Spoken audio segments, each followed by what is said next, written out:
in HDN2, I was a little less liberal with my PHS 205 stars on there. I just didn't want to avoid people just chucking these slides before they even thought them as relevant. So I did it on a few less in the HDN2. But moving forward with these, we have the renin and angiotensin pathway. These are proteins here, peptides. Oops, excuse me, get my pen activated. So these are peptides, right? And they undergo some processing. The first peptide is angiotensinogen. Through the activity of renin, we have the formation of angiotensin 1 peptide. Through the action of ACE, we have the formation of angiotensin 2. The dominant peptide produced is angiotensin 2, which is a potent vasoconstrictor. That's the extent of your kind of knowledge here. We're talking about ACE inhibitors and angiotensin receptor blockers. So those are both of the relevant the drug classes that are affecting this pathway. There is a small section on direct renin inhibitors. Did I actually put that in the slides? There's one aliskiren slide. I'm not going to ask, I mean, other than maybe its name and identifying the name, that would be the most, but we'll talk about that. But mostly we're talking about ACE. ACE is actually very potent. Well, it's actually very effective as a target for therapeutics because it has a lack of specificity. ACE actually promotes the formation of angiotensin 2, and it actually promotes the degradation of bradykinin. So it's actually a potent vasoconstrictor that deactivates a potent vasodilator at the same time. So if we're looking for the opposite effect in order to decrease blood pressure, an ACE inhibitor actually has a dual effect.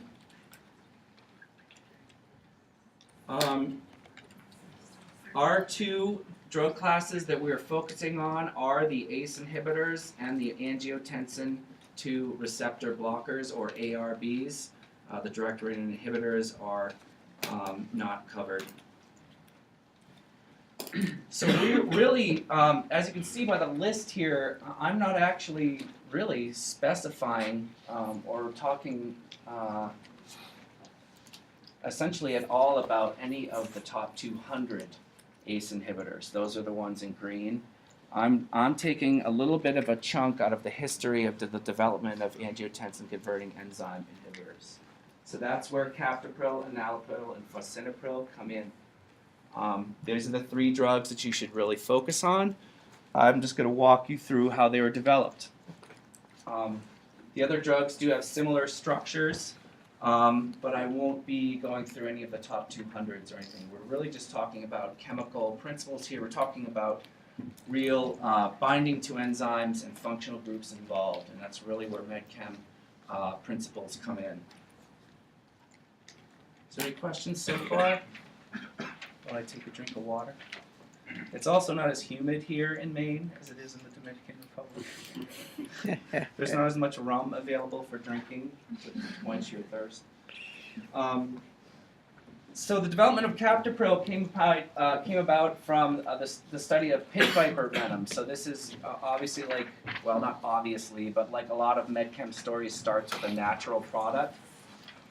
Pit viper venoms and poisons of all sorts are actually really basis for a lot of drug development projects because they have an obvious pharmacologic effect, a historical effect that people have noticed for probably hundreds of years before that. This is a great example of that. Pit viper venom. People got bit by snakes for years and understood that it was actually really affected the human body. So somehow there's going to be a possible drug, maybe a therapeutic value to be obtained from these. This peptide, SQ20881, was studied. This was a peptide isolated from the pit viper venom, and it had specific ACE inhibiting activity. So they determined that it had actually specifically affected the angiotensin converting enzyme. So they used this as a model in the development of drugs, and I put below the peptide sequence with all of the abbreviations for the peptides here. And we'll notice that there's a lot of prolines. This is not a proline right here. But that comes in later. It's a very proline-rich system. We have all those 5-membered ring. Well, that's actually not, this is technically not a proline right here. But we have, well, it's proline. Yes, it is. Sorry, that's a terminal proline. So we have lots of prolines here. So we have the 5-membered ring.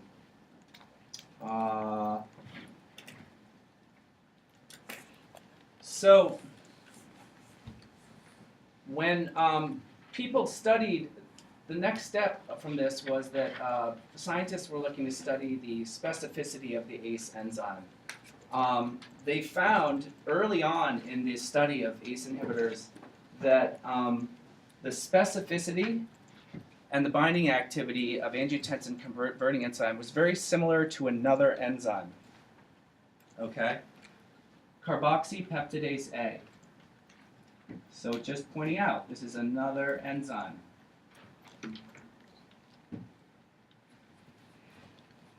And we could refer to this as a model.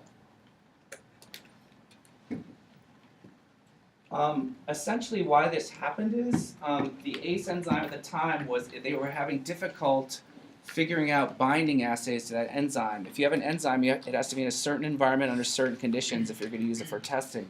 The carboxypeptidase A enzyme is actually a lot more robust and it was a lot easier to study. You could get results more quickly.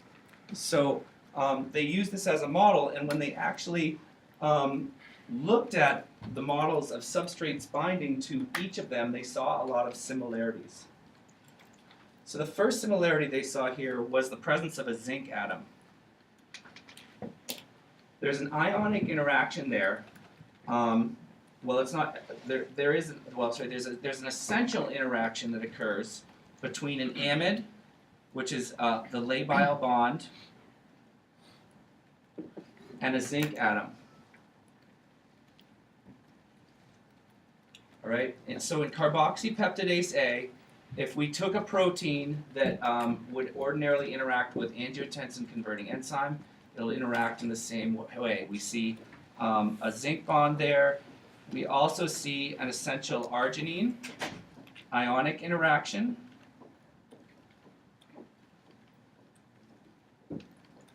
I'll put a zinc up here. And then we have the presence of a hydrophobic pocket. So on the left, this is in carboxypeptidase A. We have an essential zinc atom in that enzyme. We have a hydrophobic pocket, the very terminal amino acid. So this right here,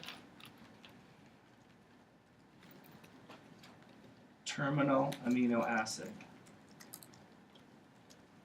That's what's getting snipped off by the enzyme. All right? That labile bond is very important. That is actually the point at which the enzyme carboxypeptidase A is acting. It's taking this whole peptide, the peptide comes into the enzyme, and that last amino acid is getting snipped off. You need this kind of multiple interactions here, a zinc atom, a hydrophobic pocket, and an ionic bond. So with angiotensin converting enzyme, here we have our terminal, whoops.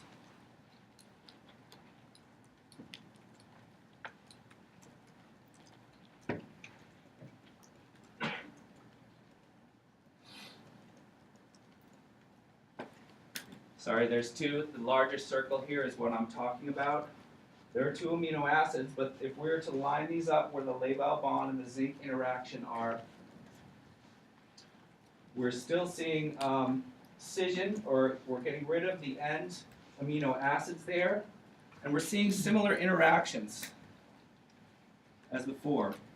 And again, I'm overlapping here. This is hydrophobic pocket.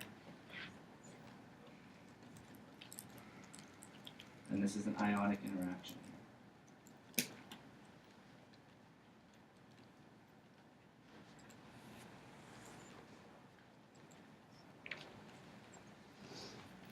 So there's a similar interaction. So this is kind of justifying why the scientists used carboxypeptidase A. They found that in fact there's a lot of similar interactions occurring. One of the first molecules that they started work with was D2-benzyl succinic acid.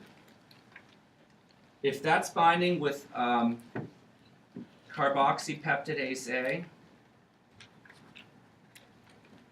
we see the zinc bonding actually to a carboxylate in this case, because we have a carboxylate. This is a small molecule now we're binding with, right? This is not a peptide it's binding with. We have a hydrophobic pocket and an ionic interaction.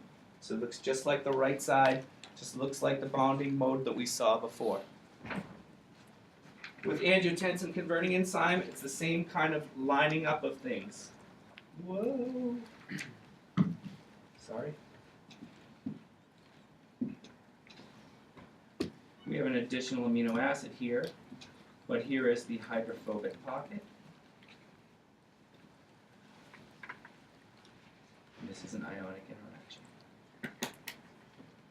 interaction. So, now we have this small molecule, DL-benzyl succinic acid. Scientists thought, okay, well, let's look at succinic acid derivatives and modify them a bit and work from there. We now have a small molecule. They've identified a small molecule that's not a huge peptide. They can dose somebody with the small molecule. They'd see it inhibit carboxypeptidase A. They're going to see it inhibit angiotensin converting enzyme.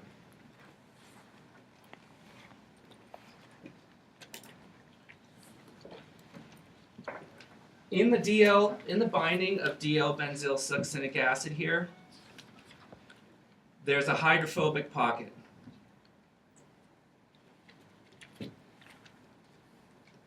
And I've continually referred to it as R1, and we can continue calling it R1. The R1 side chain, meaning that R1 pocket on the terminal amino acid.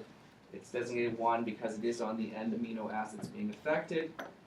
And the first thing that was done was the replacement of the benzyl group with a cycloalkyl, essentially.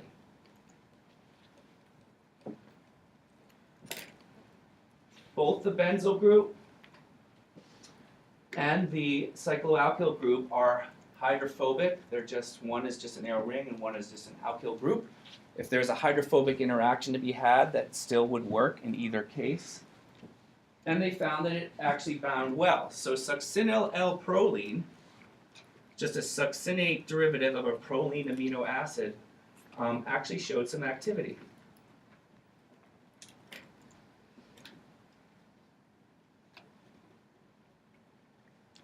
Now here's that R2 side chain that I haven't talked about yet.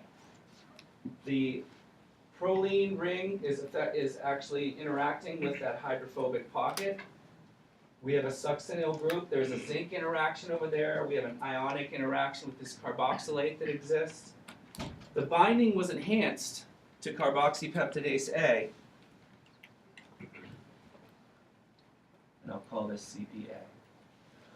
With the addition of this R2 side chain. So merely incorporating a methyl group in that spot improved the binding. Because here we're trying to design in some hydrophobicity in that other hydrophobic pocket. Okay? So,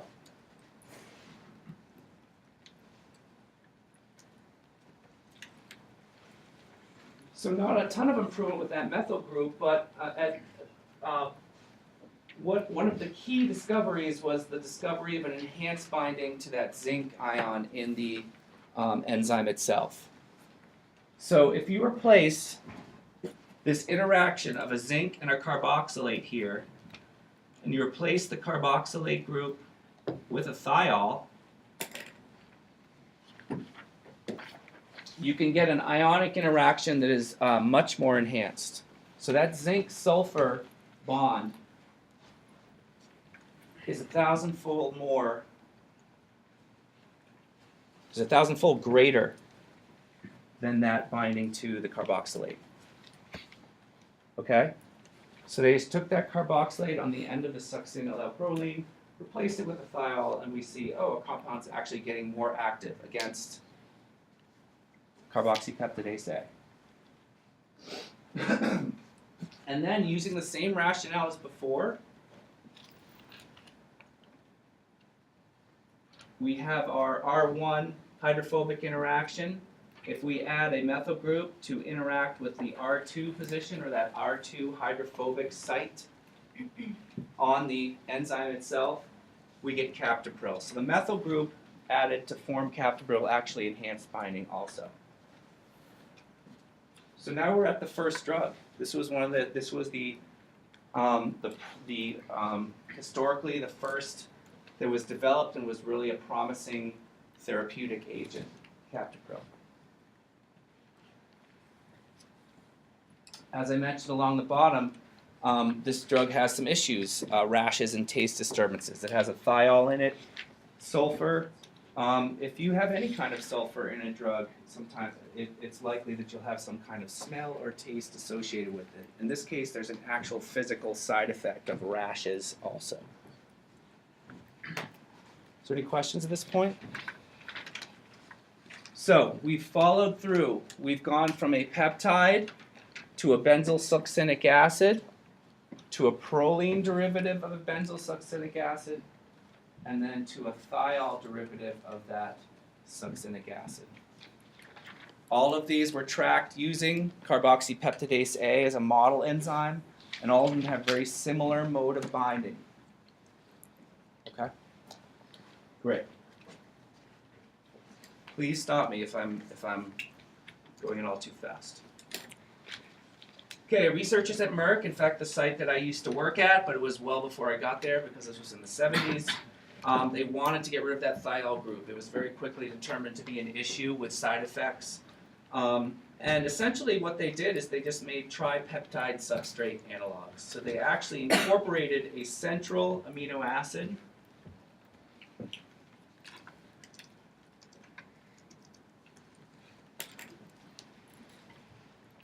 to engage further binding in other parts of the active site.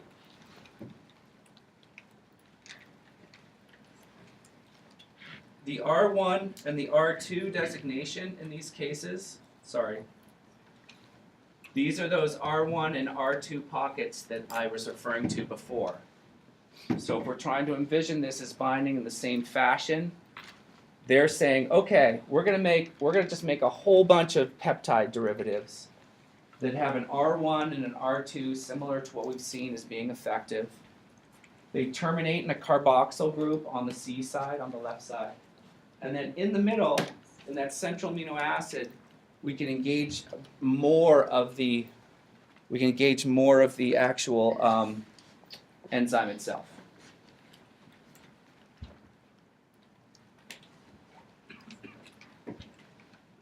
So, utilizing the proline here to get a hydrophobic interaction, and the methyl group here to get a hydrophobic interaction. The right side of the molecule looks essentially the same. They added on an additional amino acid here.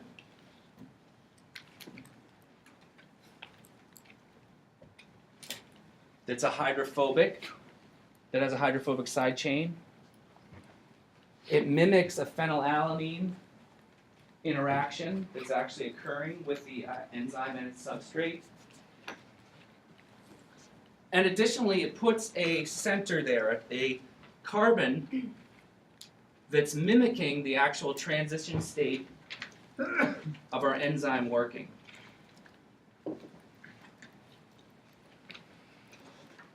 So here's our labile bond right here.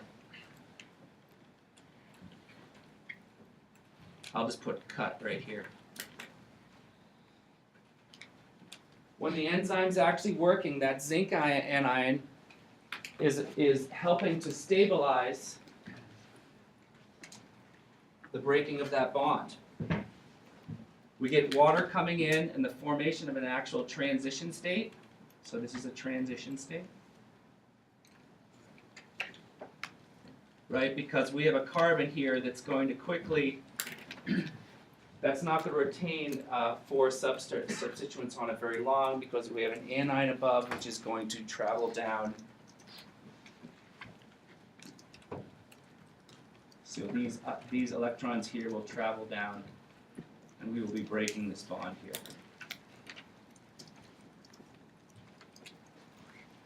So that tetrahedral carbon in enalaprilat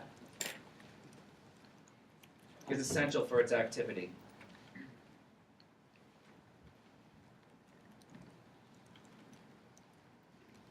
Any questions?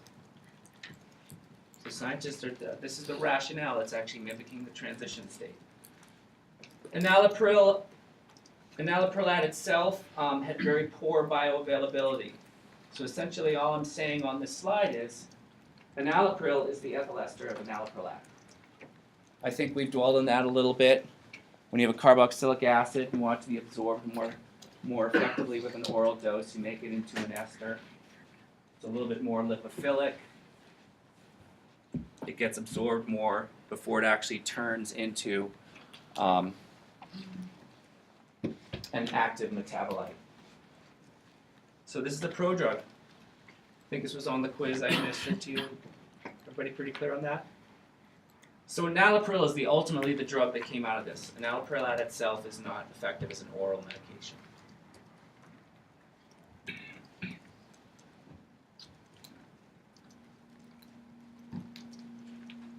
I mentioned that the zwitterine is actually what is causing it not to be absorbed also. Okay? And in the final set of ACE inhibitors, we have the phosphonate inhibitors. Very similar approach was taken. We're still seeing that proline ring reacting at a hydrophobic site at R1. We have a hydrophobic site way out to the left there, left of our zinc-binding area, to the left of where the active site of the enzyme is. That's actually a hydrophobic site as well. So that's what we would be calling R3. Here's our hydrophobic site R1 with the proline derivative. An interaction with that phosphenic acid is similar to that seen in enalapril with the zinc interaction with a carboxylate. So using the sulfhydryl group or a thiol, using a carboxylic acid or using a phosphenic acid all interact with that essential zinc ion.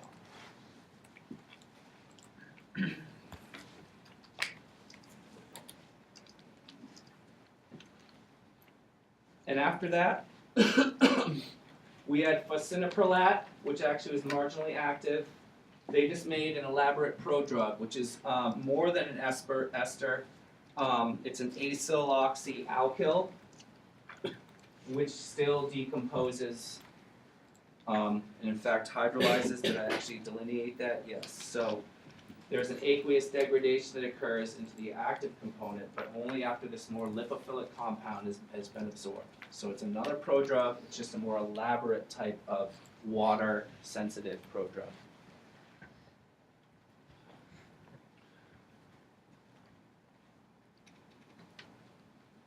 You'll notice that they've actually enhanced their binding here to R1. We have a very much larger hydrophobic interaction.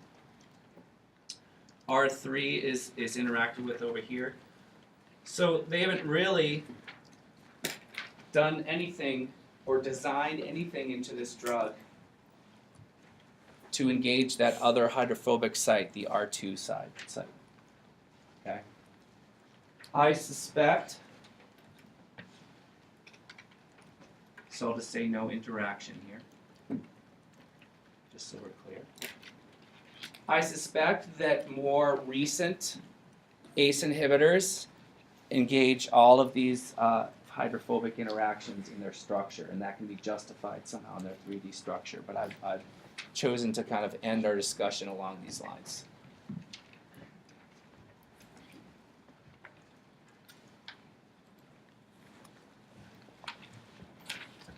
And I just put some electron pushing here. It should be fairly obvious how these electrons are traveling to you. What I really want you to think about, though, if I was to ask you questions, I'm probably not going to ask you this. This would be the sort of an extra credit question. But you do need to understand the principle of a prodrug and why they created this water-soluble, or sorry, water-sensitive group, why it was put on to make phosphorus from phosphorus. You're increasing the law of P, you're increasing its absorption. It's a more orally absorbed medication.